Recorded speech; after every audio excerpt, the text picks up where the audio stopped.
Magandang gabi, Pinoy Horror Tambayan. Ako si Renz. Gusto ko lang ibahagi ang isang karanasan ko noong kami ng tropa ko ay nag-overnight sa sementeryo para sa isang short film project. Alam namin delikado at tila bastos para sa mga patay. Pero wala kasi kaming ibang location at gusto namin makatipid. Nagsimula ang lahat bandang alas 11 ng gabi. Kami-kami lang ang nandoon. Ako, si JP, si Marco at si Len. Tahimik lang ang buong lugar at tanging huni lang ng kuliglig at kulskos ng mga dahon ang naririnig. Hindi kami natatakot noon. Akala namin wala lang yun. Hanggang sa napansin ni JP ang isang lumang nicho na parang bagong bukas. Hindi po yung parang ginipa. Parang kusa siyang bumukas na mula sa loob. Pinuntahan namin syempre, dala ang flashlight. May kahoy na ataol sa loob. Basag ho ang takip noong atol na nasa loob. Doon, nakita namin ang hindi dapat makita. Isang bangkay na tila sariwa pa.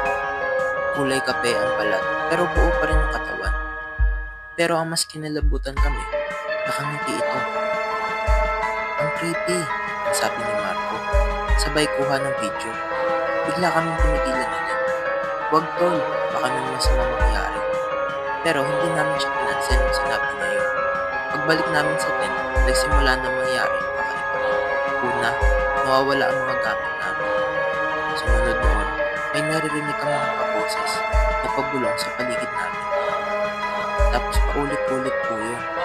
Ang bandang alas 2 na madaling araw, narinig namin ang sigaw ni JP. Patakbo siyang bumalik sa amin. Nanginginig, halos hindi makapagsalita. Yung bangkay tol, dumilat at tumingin sa akin. Ayun po ang sinabi niya sa amin. Agad kami nag-empake. Hindi na namin tinapos ang shooting. Simula noon, hindi na muling nagparamdam si Marco sa amin. Ayon sa mga magulang niya, parang nawala raw siya sa ulirat. Nakatitig lang sa kisame, inuulit ang salitang, dumilat siya, dumilat siya. Hanggang ngayon, hindi ko alam kung ano ba talagang nilapastangan namin.